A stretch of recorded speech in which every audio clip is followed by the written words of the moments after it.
Hey guys, welcome back to yet another episode of Top Billers Toolkit, where me and my twin brother interview top billers from all around the globe to unlock the secrets to their success. Today's guest is Mike Williams. Mike billed $1.2 million last year, and when he set up his business just under 3 years ago, he billed $900,000 in his first year, all on his own. Mike has mastered a simple and effective outbound process, and he's built 7 figures of revenue by building his brand on LinkedIn. And I've got to say, Mike is just an all-round really lovely guy. On today's episode, we're going to be talking about Mike's exact outbound process that he uses to bill $1.2 million, why Mike decided to build his brand on LinkedIn and how it's helped him generate 7 figures of revenue, and how Mike is scaling his company and how he's managed to turn over $2.4 million with a team of 5 billers. Ben and I really enjoyed this episode. We hope you enjoy it too. And as usual, grab a cuppa or a glass of wine, depending on when you're listening to this. And let's get into it, shall we? Hey Mike, how you doing, mate? Good morning. Thanks for having me. Yeah, pleasure. Mike, I've been subtly stalking you behind the scenes for many years without sounding too creepy. I love your brand. Your business is doing amazing. And I just think you're doing really cool things, man. So I wanted to get you on to share your wisdom with our audience. So thank you for joining us. I really appreciate it. My pleasure. I'm a fan of you guys, watch your podcast and everything, and I'm excited to be here. Awesome, man. We're going to start the podcast with this famous top billers question, which is, what's the number one tool in your toolkit, whether it be a mindset, strategy, or software? What would you say, Mike? I love this question, so let's just get right down to the number one thing right off the bat. Why waste time? Yeah, so I mean, there's so many things you have to do simultaneously to be a top biller, but if I'm going to distill it down to one thing, I think it's a mindset of learning and development. Just constantly trying to get better every day. When you have that, it's a very gratitude-inducing type of a mindset, and it's a very low ego type of mindset because you're constantly saying, like, I know I'm not the best, I can improve. I know I'm not the best, I can improve. So even with the name of our company, Carnegie Search, I read this book you guys probably know of by Dale Carnegie called How to Win Friends and Influence People. Yes. And it came at an important part of my life. I just graduated college. I was trying to find a job. And that book was just like a mindset shift for me of like, whoa, you can really, I'd never heard about like self-help books until then. And so, coming into the name of the company, I was like, I want to bring that attitude of like, you can learn, you can improve yourself, you can do better. We try to live that here in the company. Wicked. Awesome. Is there any, sorry, Ben, I just want to ask a quick question off the back of that. Is there any skill you've developed the most, Mike, that you think's had the biggest impact on your business? Well, there's, you got to have the grit, the resiliency to be a recruiter. So like, I'll give you an example. Like right now we got a new recruiter on our team. It's just his first month and he really wants to close the deal in his first month, which as we all know is really hard. But he's got one out to offer stage that it looks like it's probably going to be a turn down. It's devastating, But that, me, after 8 years of recruiting, it's like water off a duck's bill. Like deals, you win deals. You kind of get that like callus on you of like, it's okay, it's gonna work out. But like just constantly fortifying that because higher levels, greater devils. Like like it's not just about losing a deal, it's about like now someone quits and it's no reaction. The same way that you feel devastated, you lose a deal, now it's like you lose an employee or like, you lose a big contract or so, but it's always just about like refining up that grit and mental fortitude. Love that. Ben, sorry, did you have a question before I interrupted? No, I was actually just saying awesome. That's all I said. So. Okay, cool. All right, let's jump into the juicy stuff, which is you and your team, which you have a team of 5 recruiters, including yourself, Mike, and together you managed to bill 2.4 million last year, which is pretty damn good, man. We have a lot of recruiters on the podcast, and for such a small team, that's a really good amount to be billing. So just want to say awesome to that. And I guess my other question to follow on from that is, how is such a small team able to bill so efficiently? Like if you were to dissect your process and give some advice to other small teams that want to get to that level, what would you say, Mike? It happened really organically for us, Mm, and it's related to the way our business is structured. So, the best way for me to answer this is just tell you a little bit of like the chronology of like how we got here. cool. So, I'd been a recruiter for 5 years. I worked at an agency. I learned the basics of recruiting, and even the more intermediate and like advanced levels of recruiting. Even so, like I was rookie of the year in my first year. I was 5 Presidents Clubs in a row when I decided to quit, start my own business. So the first year it was just me, and I worked really hard. I was like more hair on fire, just like nervous, scared to fail than I'd ever been in my life. So I worked harder than I'd ever worked, and I ended up billing 900,000 with just me. Nice, Wow. man. So, but the point of that is like overnight success happens in 5 years. Like it's Mm, not like my first year of recruiting was 900. It's my first year solo after I'd already learned the hard way of recruiting. mm, Um, and at that point, I said like, well, I have this cash. What do I want to do with it? I think I'm going to hire people, grow, and build this thing out. So I'd already like had a foundation of clients and skills and all of that. And then like every time you hire people, it's just building on that and training them and teaching them. So in some ways, it's kind of like the natural progression. Like my desk keeps getting bigger. I'm hiring people to support that desk. They're finding mm, candidates for my clients, and it's just blossoming, kind of every quarter, every month that goes along. mm. Awesome. I want to go back to that first year when you build 900,000 because like again, some recruiters will be listening to this thinking, how the hell did Mike come out of a corporate job and set up his business and build 900K in his first year? What were you doing to win business? Because you essentially started a book from scratch, I'm guessing. Mike, you might have brought over a few clients, but to get to 900K, I'm guessing majority of it was from building a brand new book. So what were you doing to win new business during that time, if you wouldn't mind sharing? Yeah, definitely. So I attribute a lot of our fast start to our strategy of our business.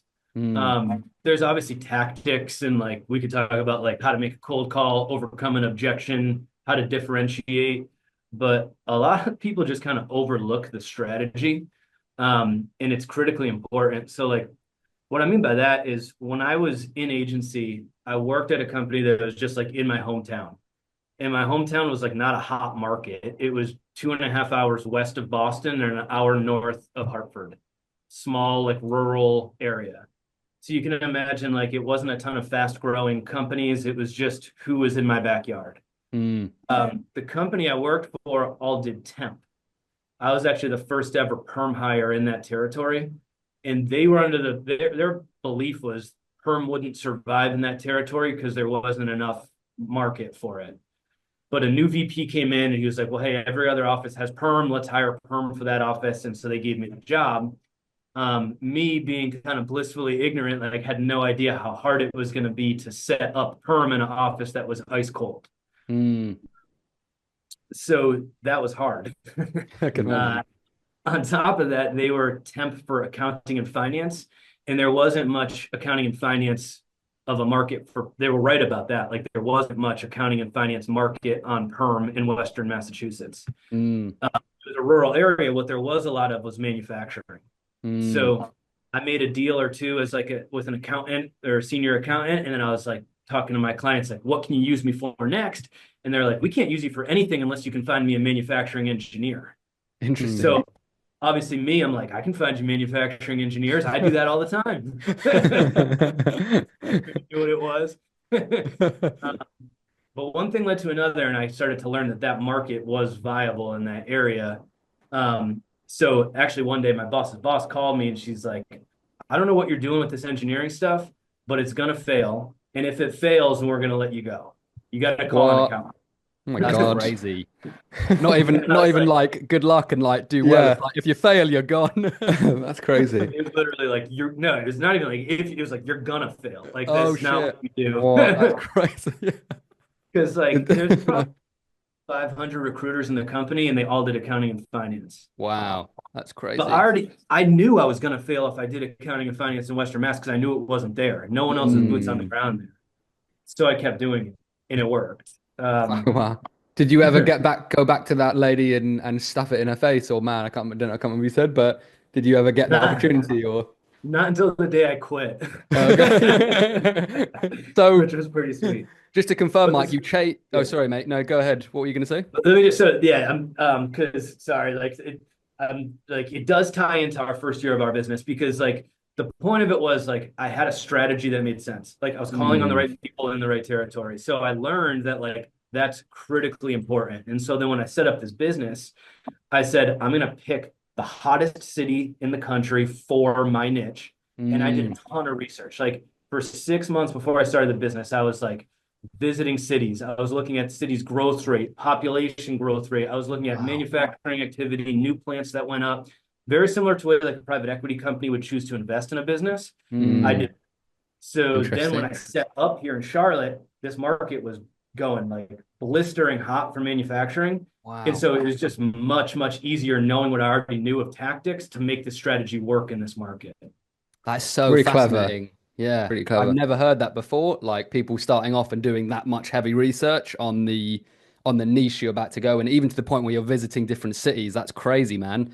That's amazing. So you attribute that research and kind of catching the market at the right time, obviously from research and being open-minded to your success in your first year, Mike. Only part of it, I know, but that was a big part of it, I'm guessing.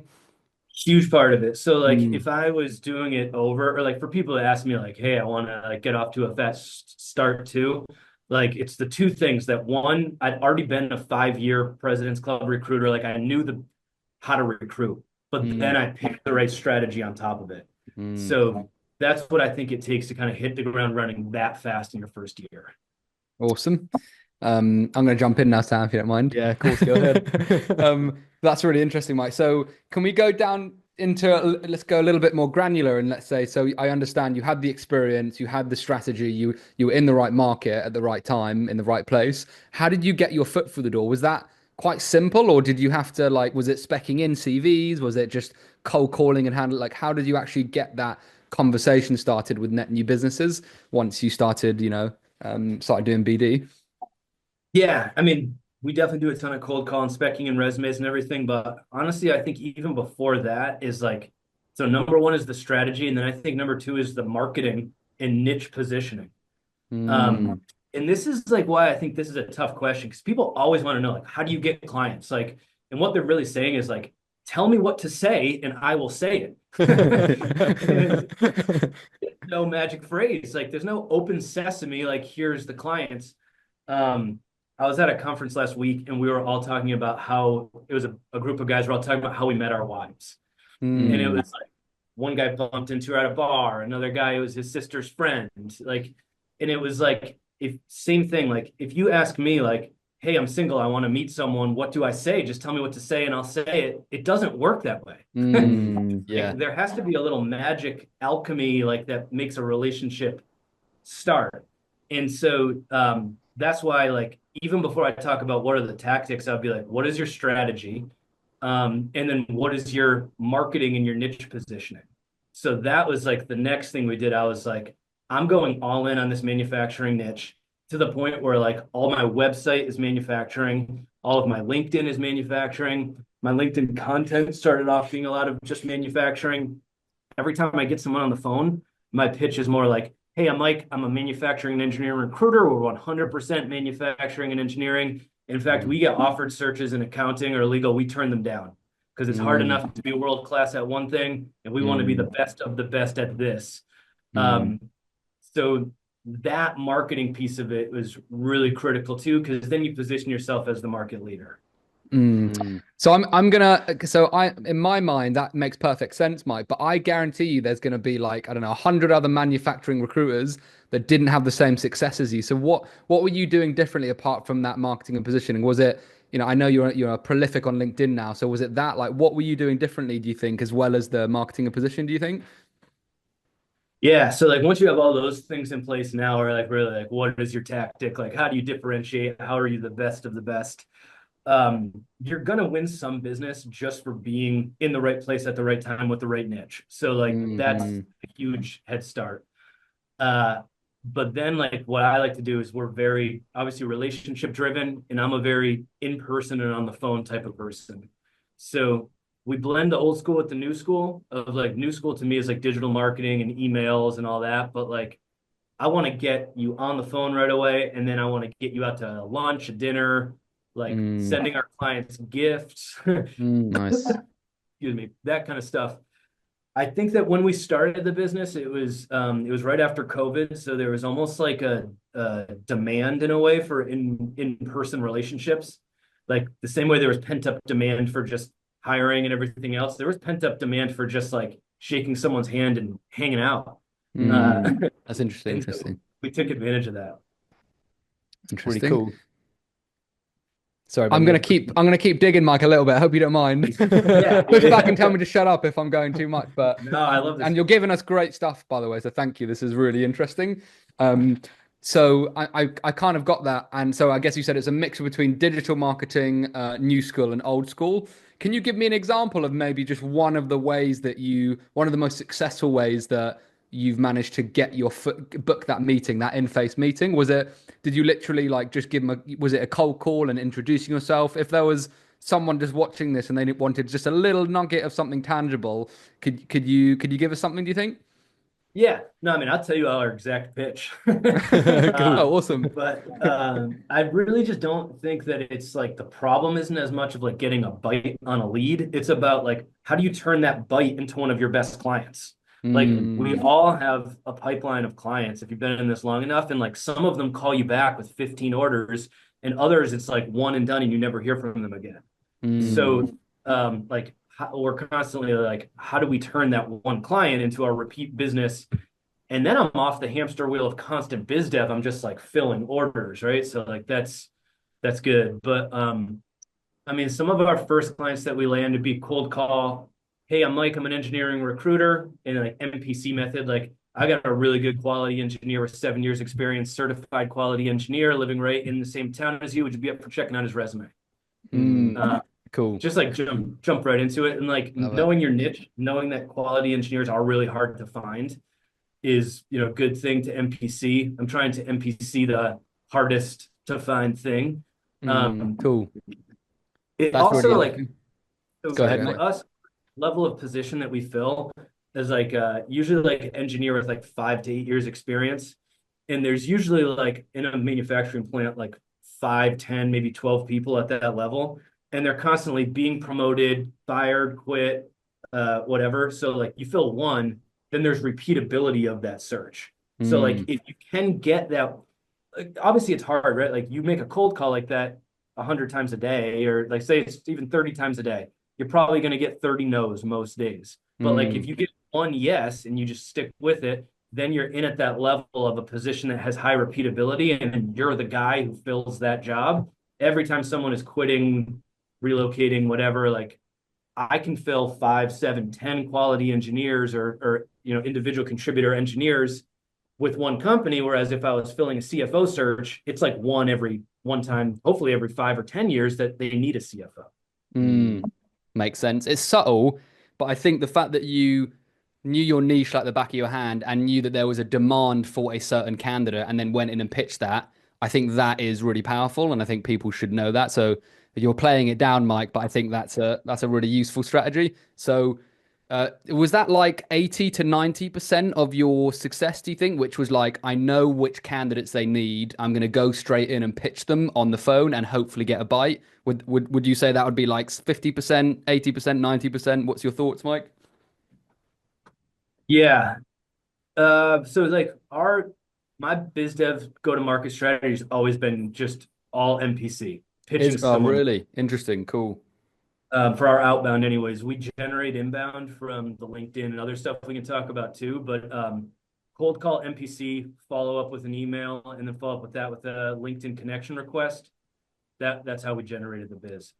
Love that. Please, man. anyone listen to this. There's so many top billers who have said MPCs is like the way to go. I feel like there's just no, there's so much overwhelming evidence to suggest that's the best way. Yeah. And then a recruiter comes to me sometimes and says, "Oh, I don't want to do that." It's like, oh, it's so frustrating, Mike. It's so frustrating.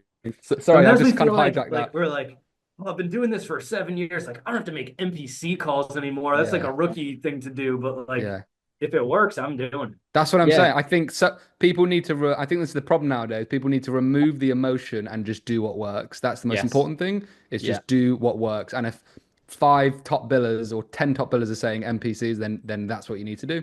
Yeah. Um, Sorry, Ben. Can I sorry. just? No, Yeah, no, go it's good. ahead. It's really good, and I love that we're getting into some more juicy bits. So that's great, Mike. So we understand NPC as like the driver of your outbound, and that's awesome. So you know what candidate is sought after in your market. You give them a call. You pitch the NPC, and then you said you follow up with an email and then a LinkedIn message.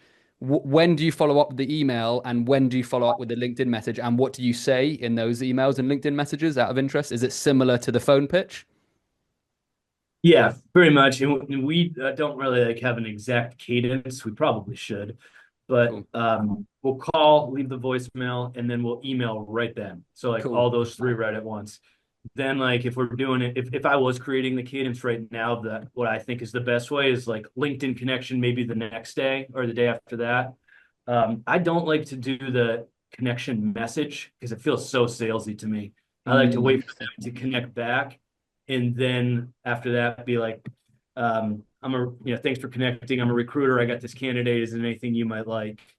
And just stay Cool. on them. We actually find so like, I think a lot of people don't like doing the NPC calls because they're hard and it's Mm, like get hung up on and stuff.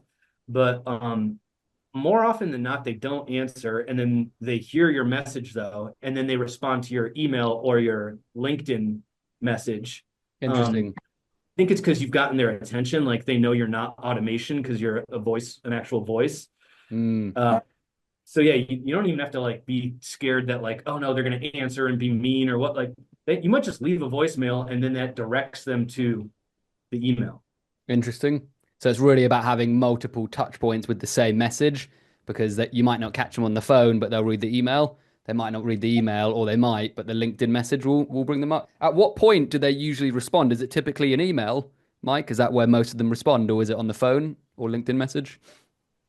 It all depends. It depends on what Cool. type of call you're doing too. So like in my mind, I have ad calls, which is like something that's posted, and then I have target company calls, which is just someone who's in my niche who's not actively hiring. And Hmm. like what I'll tell people here is an ad call can get you a quick job order, and a target company call can get you a great job order.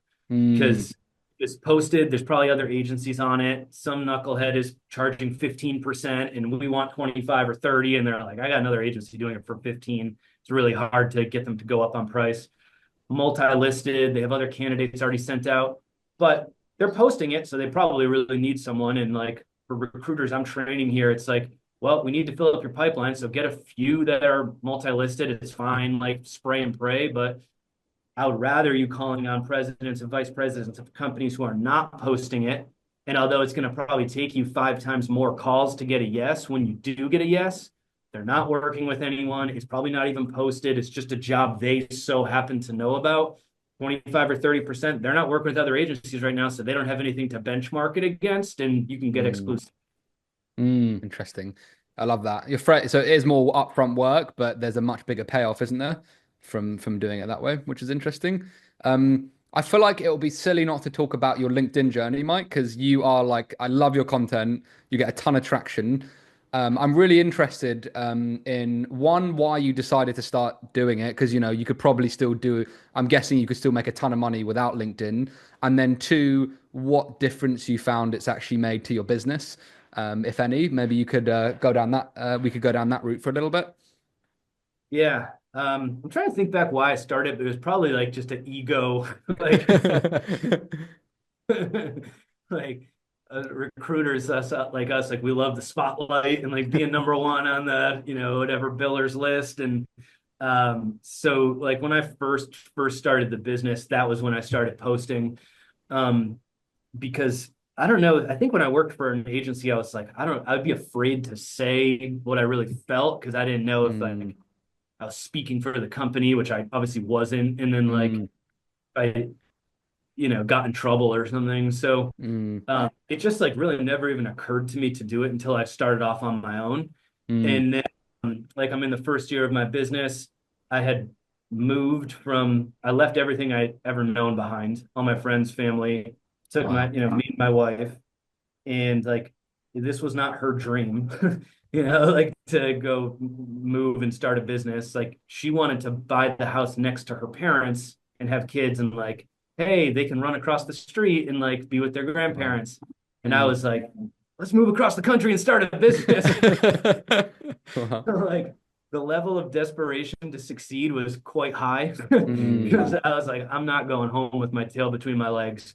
I will do whatever it takes. So like I was just like cold call, cold email. What else? What's next? Okay, LinkedIn post. Let's do that like all the time. Okay, what's next? In-person meetings, networking groups. I was just like, I can't fail because like I can't let her down, and it would just be mortifying to lose. So that's like what the germ of this idea, like this is where it came from, was just like I just have to find a way to get business. Really Interesting. interesting.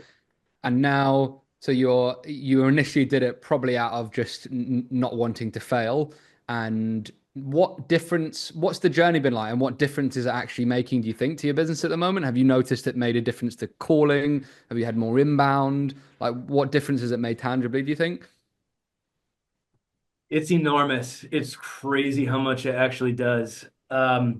This is like the one thing in my business and like my recruiting journey that I feel like I was just like blessed in a way. Like I just like took to it. Like I was just good at it. Like as soon as I started posting, like it started getting traction. I went to school for English, which didn't help me much in my professional career, but like I knew how to write and read and like write Mm. things that are catchy and get right to the point. So like marketing, again, like I look at this as digital marketing. Like Mm. when you're an employee, like you don't have a say in the marketing of your company, but when you have your own business, you do. It's up to you. So I just found that fascinating, like right off the bat, like, whoa, I can like position us. I can say that we believe in this or that. And like everything in recruiting is relationship driven. So if I'm thinking to myself, like at the core level, like I want to drive business to our company. Well, what do I need to do? I need to create relationships with people in position of authority that are hiring in their company. Okay, how do I create that relationship? Well, there's like so many ways. You can call them, you can email them, you can try to get them out to lunch, you can get their attention online. And like that's now what we do is like we connect with people who look like they're hiring managers in our niche, and then we post like crazy. And then if we post something that they identify with, they reach out to us. It's amazing. They'll send us a note like that was a cool post. Then they click on your website, they click on your LinkedIn page. They're like, whoa, you're specialists in this? I didn't even know that was a thing. Like we've won an enormous amount of business from our LinkedIn presence. Really cool. Awesome. For other recruiters that want to try and duplicate your success on LinkedIn, Mike, are there any things you've discovered along the way that kind of move the needle forward the most in terms of grabbing attention or style of posts or when to post? I'm just curious if you spotted anything. Yeah, just having the courage to do it and to be yourself on there, which is harder than you think because like all social media, in my opinion, but particularly LinkedIn is like a group think. Like everyone's kind of got these same opinions. Like, and right now it's usually like the hiring manager's bad and the candidates got the tough time out there. And like, Yeah. we are nicer to people like who are looking for jobs. And like, I get it because when you think about who's on there, like it's a lot of people who are looking for a job. That's why they're on LinkedIn. Yeah. But like that message gets very tired. Like when every single post is that, and like if you have the courage to be like, I kind of disagree with this thing that people are all agreeing on, quite refreshing. So like I've done a good bit of that. The other thing is like, so I would say the theme like is like bucking the trend. And like the other like trend to buck is people will tell you like marketing 101, like think about who you want to hear this. It's a hiring manager, so you should speak to them. Well, like I make a lot of posts that are just like speaking to other recruiters, which you would think would be like the opposite. Like, why do you want their attention? They're your competitors. Like, you want to give them your secrets and answers or what? And like, but think about how many other recruiters are on there. There's a ton. And then like think about like what you know and what you're good at and what you can truly add value for. I write posts about like how to win clients or how we've lost deals that other recruiters find interesting. If that hits, you get 2, 3, 500 likes, 1,000 likes. Then the target hiring manager in your market sees it and they're like, who is this Mike Williams guy? Like 1,000 likes and like 700, like that's like a person in business I think I want to know. just like showing up there makes a big difference. I think that's a good lesson as well for people, that what you're doing is driving traffic to the top of the funnel. Like you're getting people to notice you and then doing more specific posts about manufacturing and then probably hires. And I think that's really a really great strategy. And that's exactly what me and Sam would do as well is, get a ton of traction and then you can push people down the funnel with more specific posts. Really interesting, Mike. I absolutely love your content, mate. I just think it's brilliant. I've noticed that you're not afraid to speak your mind. And I think that is almost it's a disease for a lot of recruiters. I think, especially the more experienced they are, the worse it is. They're so afraid of saying the wrong thing. They're so afraid of upsetting people. They're so afraid of losing clients or losing candidates. It's like, it's not everyone, but a lot of recruiters. And I think, I'm not sure if you have any words of wisdom for them, but it's a really difficult psychological barrier. I think that a lot of them are coming up against, and I agree with you when you said that's probably one of the hardest things is getting people to push past that.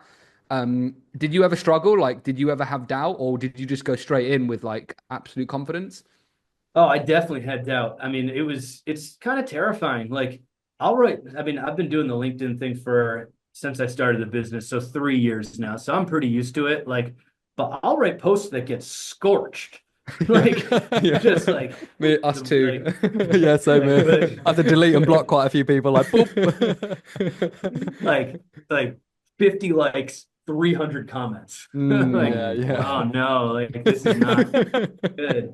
And like the first couple times you do that, you're like, should I delete this? Like, are my clients gonna freak out? But like somehow I fought through. I was like, I'm just leaving it. Like, I don't care what these people think. Like, this is what I believe. Yeah. And then the more times you get like scorched, you're like, whatever. Like, it's a LinkedIn post.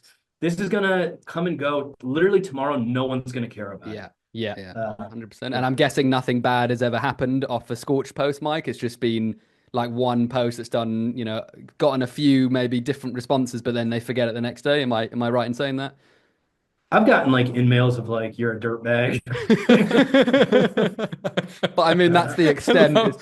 It's just a bit of disagreement. Like nothing big. A client hasn't reached out and been like, I disagree, Mike, I'm leaving you. Nothing like that's happened, I'm guessing. Not like we lost a client one time, but like I'll tell you the story of it too. But like we've gained, I don't know how many, like dozens and dozens. So like it's so worth it. But yeah, it was like a brand new client, and I knew they weren't going to be good, and they were like having me work with only HR and internal recruiting, and like they were just adversarial right from Jump Street, and like the candidate wanted 150. They offered him one. Oh, shit, I can't believe I'm telling this story.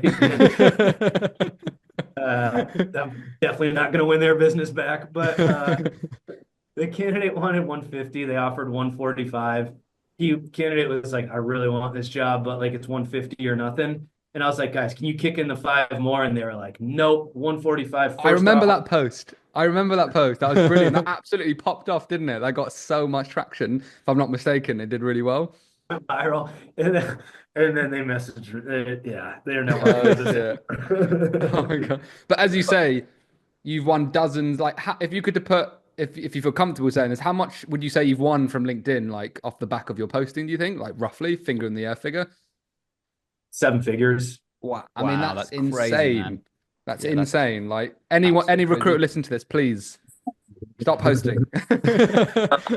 Like one more thing about this too is like, because so like when people are thinking about like, I want to post on LinkedIn, it dovetails what we were just talking about with the biz dev stuff. Yes. Because they're like, I don't want to make NPC calls. Just give me any strategy to not make cold calls. It's like, okay, I get it. And it does work. Like you can post and you can win new business and you can get a ton of money from it. But we've won more of that 7 figures, not from just like you post, someone you've never heard of hits you up like, hey, who are you? That's cool. Like we have that, but more often what we have is we get into a client the traditional way, like NPC. They do a little bit of business with us, but they're like, whatever, like we have one job, like here, just fill it. Then they see you on LinkedIn all the time. And then you're maintaining that relationship because you're showing up in a different way. Like back in the day before LinkedIn, what did we used to do? We just called them up like, you have more work for me? You have more work for me? Hey, I have this other candidate. Hey, can you check out my contract? Like, and it's just annoying. Like you're not adding any value to them. Yeah. Now when Yeah. I show up and I'm like getting those touch points, it's posting stuff that maybe they find interesting or cool, or like, who is this guy? And they're following up with us with more business. That's So yeah. there's a whole account management perspective of this too. That's so interesting. I don't think anyone's framed it like that before. Account management and like, yeah, that's fantastic. That's really interesting. Awesome. I'd love just to touch upon the kind of scaling the business, Mike, because you've grown pretty quickly in 3 years, and you're billing. You and your team are billing quite a lot. Like, what was the first hire you made, and was it? Have you strategically scaled, or has it been more of a kind of intuition thing? I'm just curious to understand how that's worked for you. It started off intuition and now it's getting more strategic Cool. because I hired people in the beginning because I couldn't keep up with the work. And I just said to myself, like, I need to hire people to fill these jobs faster. I need recruiting side help. Then over the last 3 years, we've done that. And like, we're at the point now where, again, we need more recruiting side help. But what I learned last year in particular was we started the year with like 4 of us. And I was like, we're going to try and get to whatever the number was, 8 or 10. And we hired enough people to get there, but then 2 people quit. And I was like, whoa, so wait, if I just say I'm hiring 5 people this year, that doesn't mean we're growing by 5. That just means we're hiring 5 people this year. So like what I learned is we're trying to double the business from 7 people to about 15 people this year. So that doesn't mean hiring 8. That means hiring like 12. Interesting. So we're getting more strategic about how we do this. Cool. Interesting. Go ahead, Ben. Sorry, Mike. Me and Sam always have to negotiate with questions because Brotherly competition. exactly. Yeah.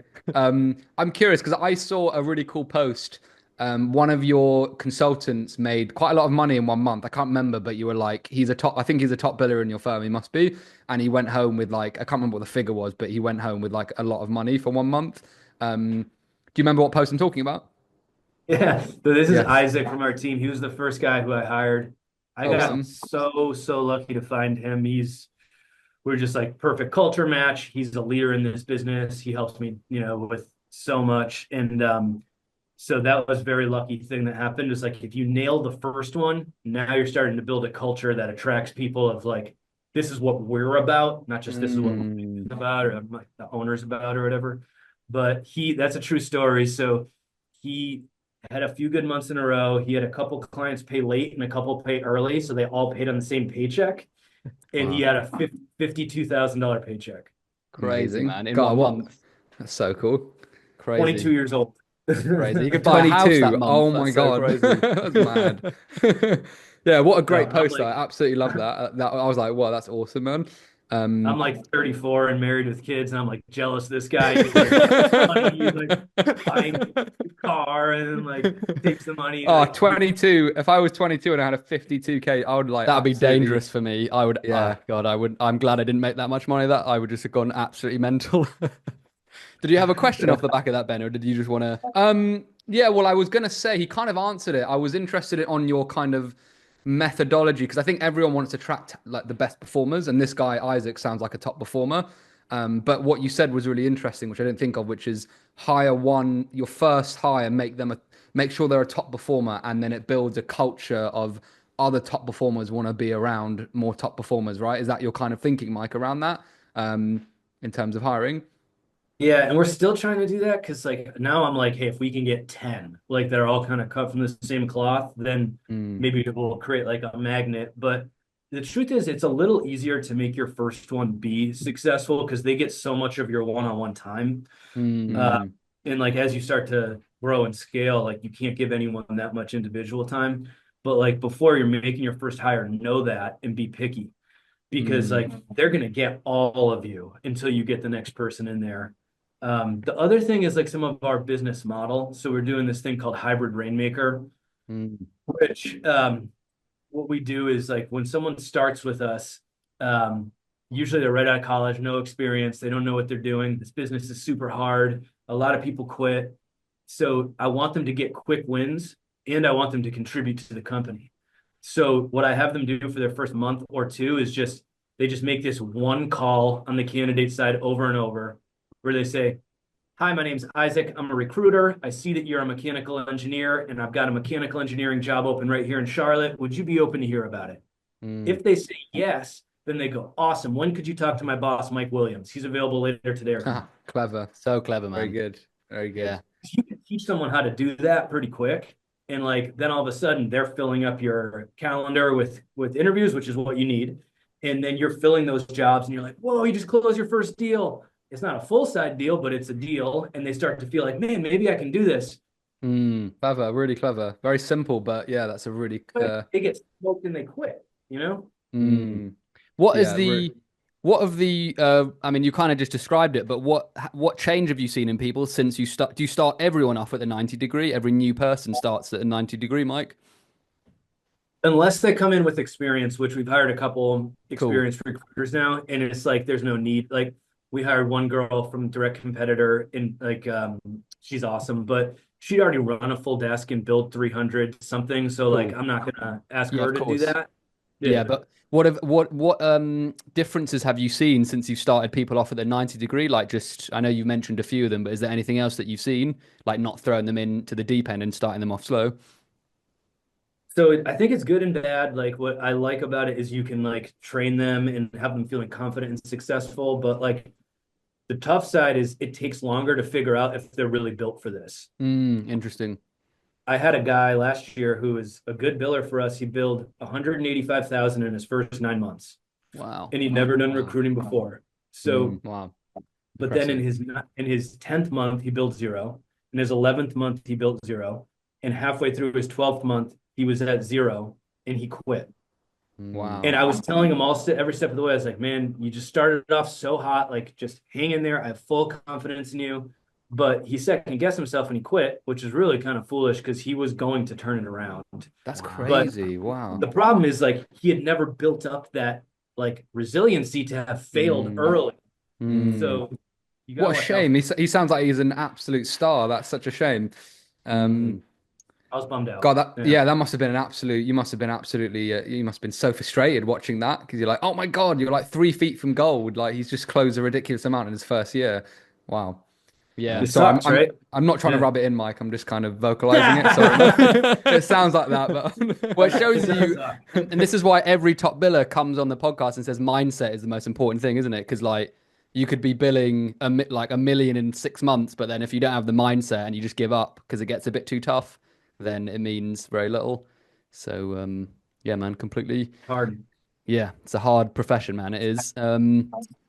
Cool. I think that's everything. All the questions, dude. Unless there's anything else that you want to say that we haven't mentioned. I think I've asked all my questions. Ben, have you got any last questions to ask? I don't, even though I know I'm gonna kick myself. I'm like, we have Mike on the podcast and we haven't asked this question. No, Mike, maybe just the open question. Is there any lessons that you've learned or things that you've gathered over the last few years that we haven't mentioned that you think will be really valuable for other recruiters? You know, these guys want to make more money, they want to be better recruiters, they want to win more clients. Is there anything we haven't talked about today? Yeah. Well, hey, first off, thank you guys so much for having me. 40, 50 minutes just flew by. I feel like we I just know, talked it's crazy, for isn't it? 5 minutes. Pleasure to have you. I really enjoyed the conversation. So like parting words would be like my company is going to turn 3 years old here in the month of February. When I look back on these 3 years, by far the thing I'm most proud of is the people we've hired, trained, and introduced into this business. So if I was talking to someone who's got a small recruiting business, I would say like really think about hiring and like bringing people into your company because it's so much more fun. If I was talking to someone who's just a biller and wanting to like bill more, I would say think about the company that you're in. Because if they're not like training you, teaching you, developing in you, and making you have fun, like flip side, like are you in that company? Like are you working for that person who's looking to grow something that's fun and about learning? Then that's where you need to be. I love that. I I've love that, never mate. heard anyone say hire because it's more fun. I love that, but it makes sense. Yeah. Like when you find lovely people and you get to see them every day and work with them, it makes business like 20 times more fun. But that's a really great lesson and a really great little golden nugget, Mike. So thank you. Really appreciate it.